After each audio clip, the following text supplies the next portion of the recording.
성령 강림주일 이 아침에 하나님 앞에 나와 예배 드리는 우리 모두에게 예수 그리스도 우리 주님의 은혜와 평강이 충만하시기를 기원합니다. 아멘. 교회가 무엇인가 라고 할 때 강과 나무의 이미지로 설명할 수 있습니다. 강은 사방에서 시작되죠. 수많은 서로 다른 작은 시냇물들이 모이면서 하나의 커다란 강이 이루어집니다. 나무는 단 하나의 씨앗에서 시작하죠. 씨앗이 땅에 떨어져서 뿌리를 내리고 싹이 나고 줄기와 가지가 자라면서 나무가 됩니다. 강은 많은 물줄기가 흘러들어가 하나를 이루지만 나무는 하나에서 많은 가지가 뻗어 나갑니다. 교회는 이 두 가지 이미지를 갖고 있습니다. 교회는 강과 같습니다.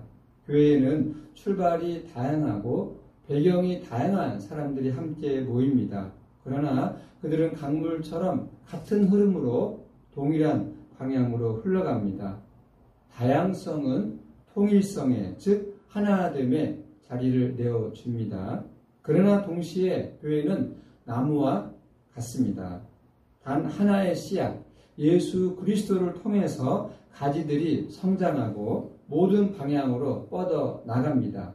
어떤 가지는 위를 향하여 뻗어 나가고 어떤 가지는 땅을 향해서 또 어떤 가지들은 이웃의 담장을 넘어가기도 합니다.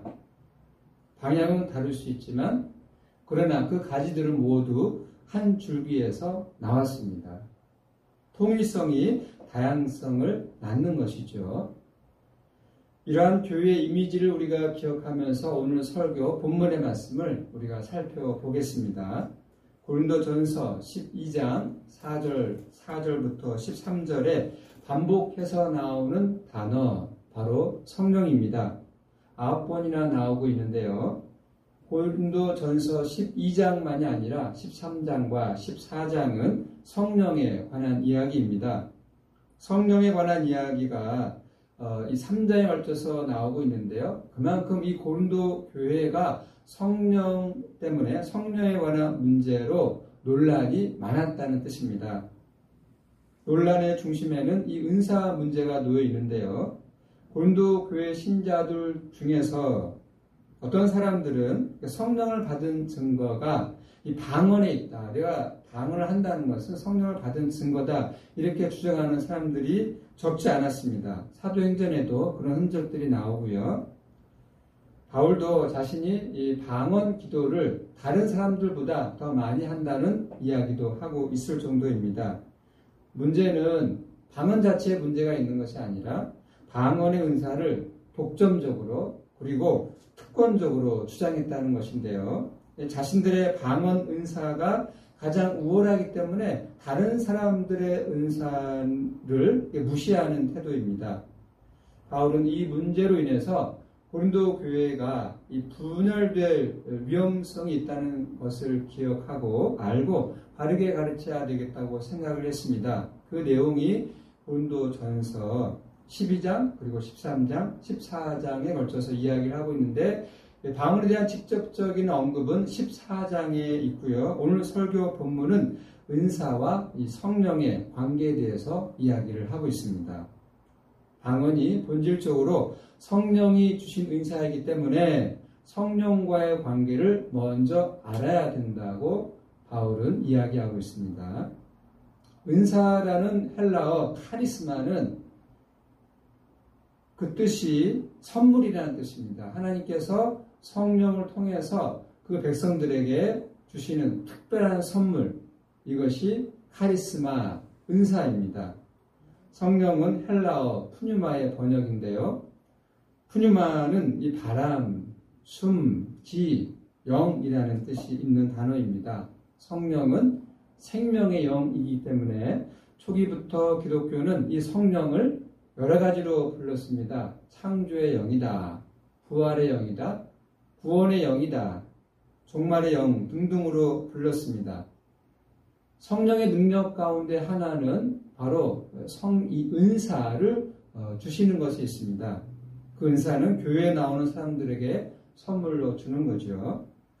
4절에서 바울은 은사가 한 가지가 아니라 여러 가지이다라고 이야기를 합니다. 은사는 다양하지만 은사를 주시는 능력인 성령은 같은 영입니다. 5절에서 바울은 이것을 다른 방식으로 설명을 하고 있습니다. 기독교의 직분은 여러 가지이죠. 여러 가지이지만 주는 같다고 했습니다. 여기서 주는 하나님이자 곧 성령이죠. 6절에서는 조금 더 풀어서 설명을 하고 있는데요. 제가 6절과 7절의 말씀을 조금 풀어서 전해드리겠습니다. 읽어드리겠습니다. 각 사람에게 주어진 은사의 능력은 여러 가지이지만 하나님은 한 분이십니다. 그 하나님은 모든 사람의 모든 일에서 역사하십니다. 이런 일을 나타내심으로써 성령의 은사를 공동의 이익이 되게 하셨습니다. 4절부터 7절까지 이 핵심적인 내용은 두 가지입니다. 성령의 은사는 여러 가지이지만 그 은사들은 한 분, 성령으로부터 나왔다라는 것이고, 다른 하나는 은사를 통한 성령의 나타나심은 개인이 아니라 교회 공동체 전체의 유익이 된다는 사실이 다른 하나입니다. 은사의 다양성 그리고 은사의 공공성을 이야기하고 있는 거예요. 바울은 이 사실을 8절부터 조금 더 풀어서 설명하고 있습니다. 8절부터 10절에는 여러 가지 은사의 목록이 나오고 있어요. 오늘의 교회와 연결되는 것도 있고 거리가 있는 목록도 있습니다. 다음과 같습니다. 지혜의 말씀, 지식의 말씀, 믿음, 병고침, 능력 행함, 예언, 영분별, 방언, 방언 통역. 이 목록들 중에서 방언과 방언 통역이 제일 나중에 나오고 있죠. 고린도교회 일부의 성도들이 신도들이 열을 내어서 그렇게 자랑했던 이 방언의 은사는 그렇게 중요한 은사가 아니다라고 하는 뜻을 의미합니다. 일부의 성도들은 가장 중요한 은사가 방언이다라고 했지만 이런 목록 중에 제일 마지막에 유치한 것을 보면 가장 중요한 게 아니라는 의미를 담고 있습니다. 이 목록에는 당시 교회의 모든 은사가 나열되어 있지는 않습니다. 예컨대 구제나 또 교회 행정, 이것들도 다 은사에 속하는 거죠. 오늘날로 이야기하면 성가대나 또 주일학교 교사, 교회의 도서관 봉사, 식당 당번 등등이 다 역시 은사에 다 속합니다. 바울은 은사의 목록을 언급한 다음에 11절에서 은사와 성령과의 관계를 언급하고 있습니다. 요약하면 다음과 같습니다. 이 모든 일은 같은 한 성령이 행하사 그의 뜻대로 각 사람에게 나누어 주시는 것이니라. 이 구절에서도 이 은사의 주도권은 성령에게 있다라고 하는 사실을 우리가 확인할 수 있어요. 바울은 다음 단락인 12절과 13절에서 은사 문제를 몸과 지체로 설명하고 있습니다. 우리의 몸은 하나이지만 몸에 딸린 지체는 여럿이고 그 기능들은 다 다르죠. 팔과 다리, 머리와 가슴과 허리, 눈과 코와 귀, 입의 기능은 완전히 다릅니다. 몸 안에는 더 다양한 장기들이 있죠. 창자와 간은 완전히 다르고 또 이 기능도 다릅니다. 그러나 이 둘 다 몸에 연결되어 있죠. 여기서 보면 예수 그리스도이고 지체는 교인들입니다. 다양한 은사로 살아가는 교인들은 모두 그리스도 안에서 한 몸을 이루고 있다고 합니다.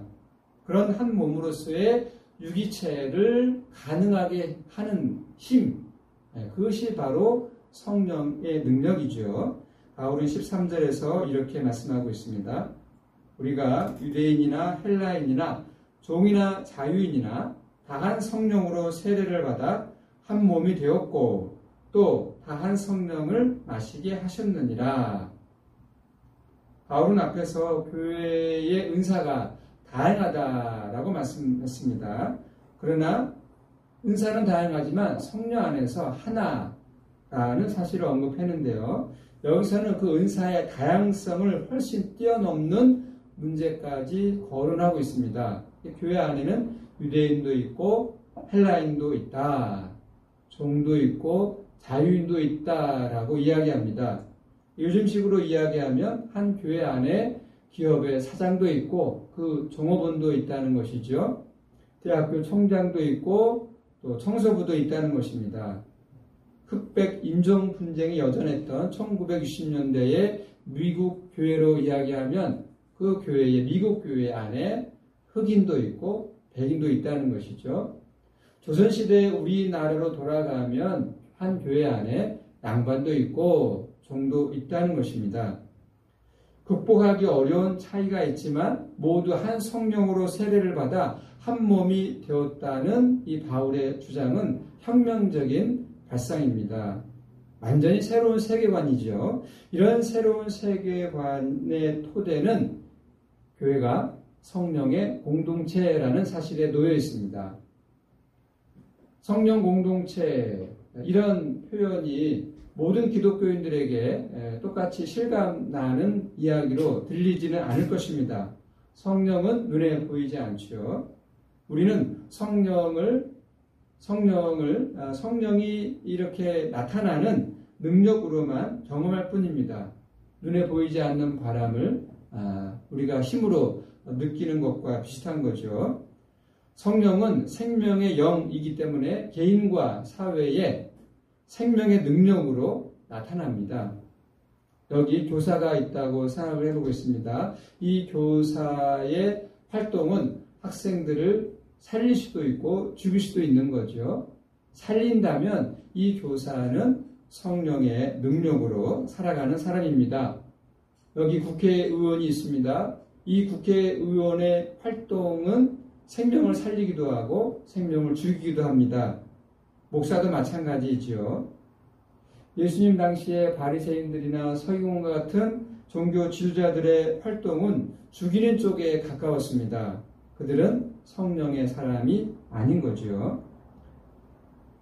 바울이 염려하는 고린도 교회의 문제를 좀 더 들여다보겠습니다.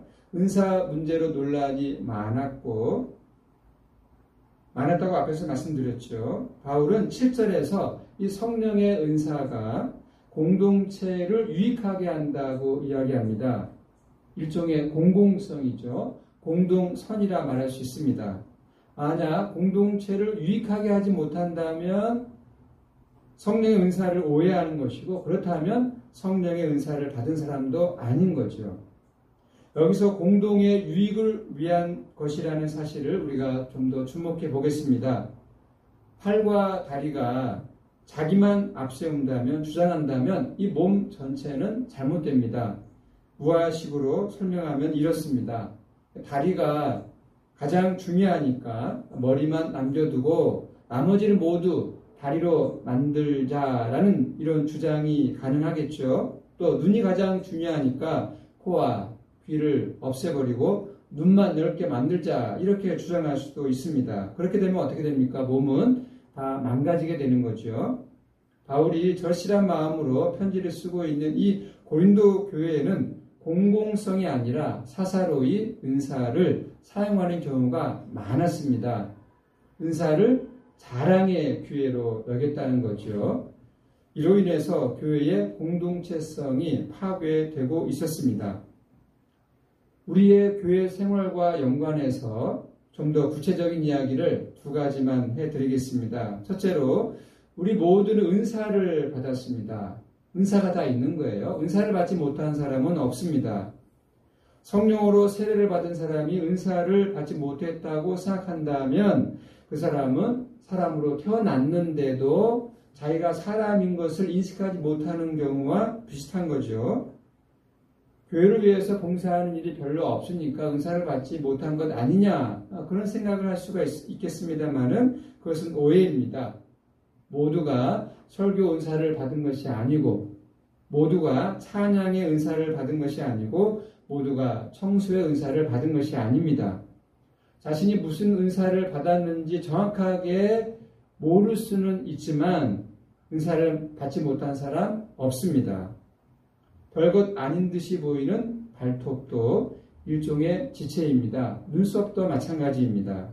잘 생각해 보면 자신이 어떤 지체로 그리스도의 몸인 교회에 연결되어 있는지 잘 알 것입니다. 둘째로 이 대목에서 중요한 사실은 우리가 받은 이 성령의 은사가 성령으로부터 온 것인지 아닌지를 우리가 살펴보아야 합니다. 성령으로부터 온 것인지 아닌지 분별할 수 있는 기준이 하나가 오늘 나오죠. 본문에 공공성입니다. 공동체에 유익을 주고 있느냐 아니냐를 통해서 내가 받은 은사가 성령으로부터 온 것이냐 아니냐 확인할 수 있다는 것입니다. 이것이 칼로 물을 자르듯이 늘 선명하게 드러나지는 않습니다. 인간의 마음이 아주 미묘하고 복잡하기 때문이에요. 겉으로 보면 공공의 유익을 위하는 것 같지만 실제로는 자기 유익에 떨어질 때가 있습니다. 이것을 본인은 의식하지 못할 수도 있어요. 여기서 오해하지는 말아야 합니다. 교회 안에서 아무리 잘못되는 일이 벌어져도 개인보다는 이 교회 전체를 생각해서 무조건 그런 나쁜 일도 덮어주어야 한다. 그런 이야기가 아닙니다. 교회 개혁을 위해서 싸울 때는 싸워야 되겠죠. 싸움도 근본에서는 공적이지 사적이면 곤란합니다. 그 사사로운 마음이 쌓이면 언젠가 교회 공동체를 파괴할 것입니다. 자신의 은사를 공공의 유익을 위하여 사용한다는 것이 쉽지 않습니다. 공공의 유익이 무엇인지 정확하게 구분하기도 어렵고요. 물론 인격적인 차원에서 또 교양적인 차원에서 자기 범주 안에서 자기 능력 안에서 공공의 유익을 구할 수도 있겠지만 자기가 아는 이 범주 너머로는 나아갈 수가 없습니다. 여기서도 핵심은 이것입니다. 우리가 기독교 신앙의 근본으로 돌아가는 것입니다. 오늘 바울이 은사를 이야기하면서 계속적으로 하는 이야기는 성령과의 관계를 돌아보라는 이야기입니다. 은사의 출처인 성령에 가까이 가지 않고 어떻게 그 은사를 은사답게 공동체 유익을 위해서 사용할 수가 있겠습니까? 바울은 13절 후반절에서 이상한 말을 했습니다. 다 한 성령을 마시게 하셨다. 성령을 마신다는 말, 문학적인 비유입니다. 이런 표현은 이 세례와 연관되어 있는데요. 세례는 예수와 함께 죽고 예수와 함께 산다는 의미를 가지고 있는 종교의식입니다. 이런 종교의식의 출발은 예수님에게 일어난 십자가 죽음과의 연합이죠. 그 십자가 죽음은 피이기 때문에 세례는 이 피와의 연합입니다. 세례는 성령 사건이기 때문에 바울은 성령을 마신다라고 표현을 하고 있어요. 세례가 성령 사건이라는 말은 세례를 통해서 생명을 얻는다는 뜻입니다. 예수와 함께 죽고 예수와 함께 사는 것이 생명을 얻는 것입니다. 그것이 세례의 의식에 잘 담겨 있습니다. 생명을 얻는다는 말이 무엇이냐 이런 질문이 가능하죠. 교회 밖에 있는 사람들은 기독교가 주장하는 예수를 통해서 생명을 얻는다 이런 주장을 공허하다 생각합니다. 예수 이름으로 생명을 얻는 것이 아니라 돈으로 생명을 얻는 것이다 라고 생각을 합니다.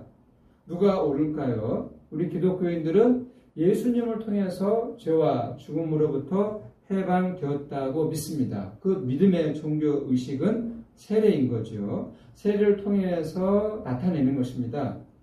세례는 물속으로 들어갔다가 나오는 방식으로 진행이 되죠. 물속으로 들어갔다는 말은 이전에 자신은 죽었다는 뜻이고 물에서 나왔다는 말은 이제 새로운 사람으로 다시 태어났다는 뜻입니다. 따라서 예수의 이름으로 세례를 받은 사람은 새롭게 태어난 사람입니다. 우리가 새롭게 태어난 사람이라는 이런 사실을 실감하지 못하면 생명을 얻는다, 또 성령을 마신다, 이런 표현을 우리가 실감하지 못합니다. 예수 믿고 세례를 받았어도 실제 삶에서는 아무런 변화가 없는 것 같다 생각하는 분들이 있을 것입니다. 새롭게 태어났다는 사실이 느껴지지 않는 거죠. 세례를 오해하기 때문에 벌어지는 생각입니다. 세례는 새로운 사람으로 태어났다는 뜻이잖아요. 새로운 사람으로 태어났다는 것이지 새로운 사람으로 이미 완성되었다, 성숙해졌다, 그런 뜻이 아닙니다. 새로 태어난 아기는 사람이지만 그냥 내버려두면 죽잖아요. 오랜 시간 돌봄을 받아야 합니다. 그래야 살 수 있는 거죠. 교육도 받아야 합니다. 마찬가지로 세례를 받은 사람도 영적으로 돌봄을 받아야만 실제로 새로운 사람이 되는 것입니다. 돌보지 않은 채 자신이 새로운 사람이 되었는지 아닌지 알지 못하는 거죠. 돌봄이 필요합니다. 영적인 돌봄이 있어야 새로운 사람으로 변화되어 가는 우리 자신의 모습을 확인할 수가 있는 것입니다. 우리는 우리 자신의 영혼을 신생아 돌보듯이 돌보고 있습니까? 그렇지 않다면 이제라도 아기를 키우듯이 돌보시기를 바랍니다. 시간이 지나면 자신이 새로운 사람이 되었다는 사실을 절감하게 될 것입니다. 그렇습니다. 성령으로 세례를 받고 예수와 함께 죽고 다시 태어났으며 계속 자라고 있다는 사실을 안다면 자신의 은사를, 자신의 인생을 어떻게 공동체의 유익을 위해서 사용하게 될지 눈에 들어올 것입니다. 그런 방향으로 삶이 더 풍성해지면 자기 자신은 작아지게 될 것이고 거기서 하나님의 궁극적인 자유와 안식을 누리게 될 것입니다. 이것이 구원의 실체입니다.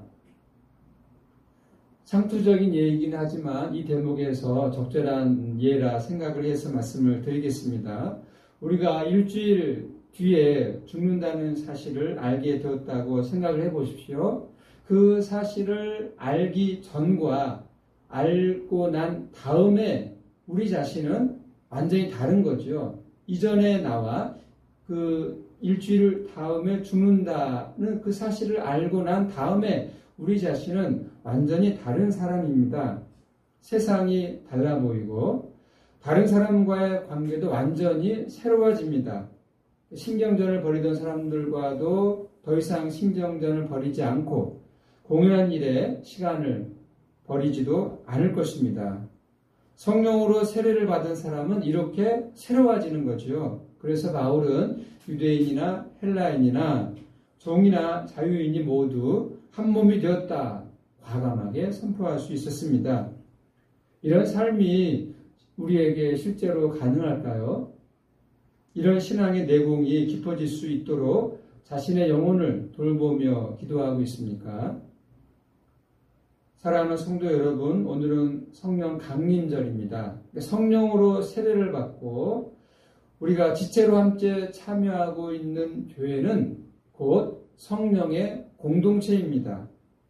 성령의 공동체인 교회는 자신의 은사를 사사로이 사용하지 않고 공공의 유익을 위해서 사용하는 것입니다. 우리가 고집을 부리지 않고 그분께 마음을 열면 성령이 그런 길로 우리를 인도해 가실 것입니다. 우리가 그렇게 살아가시기를 간절히 기원합니다. 아멘. 기도하겠습니다. 하나님, 오늘 저희들 고린도교회 신자들을 향해서 그리스도의 몸인 교회가 성령의 공동체이며 교회에 속한 신자들은 성령의 세례를 받고 은사를 받았으니 그 은사들을 공동의 유익을 위해서 사용하려는 바울의 충고를 전해 들었습니다. 서로 다른 다양한 사람들이 모인 하나의 교회, 그 교회를 시작하게 하시고 교회를 지키시며 교회를 선하게 인도하시는 성령과의 관계에 더욱 집중하며 살아가도록 우리를 도와주시옵소서. 예수 그리스도의 이름으로 기도드립니다. 아멘.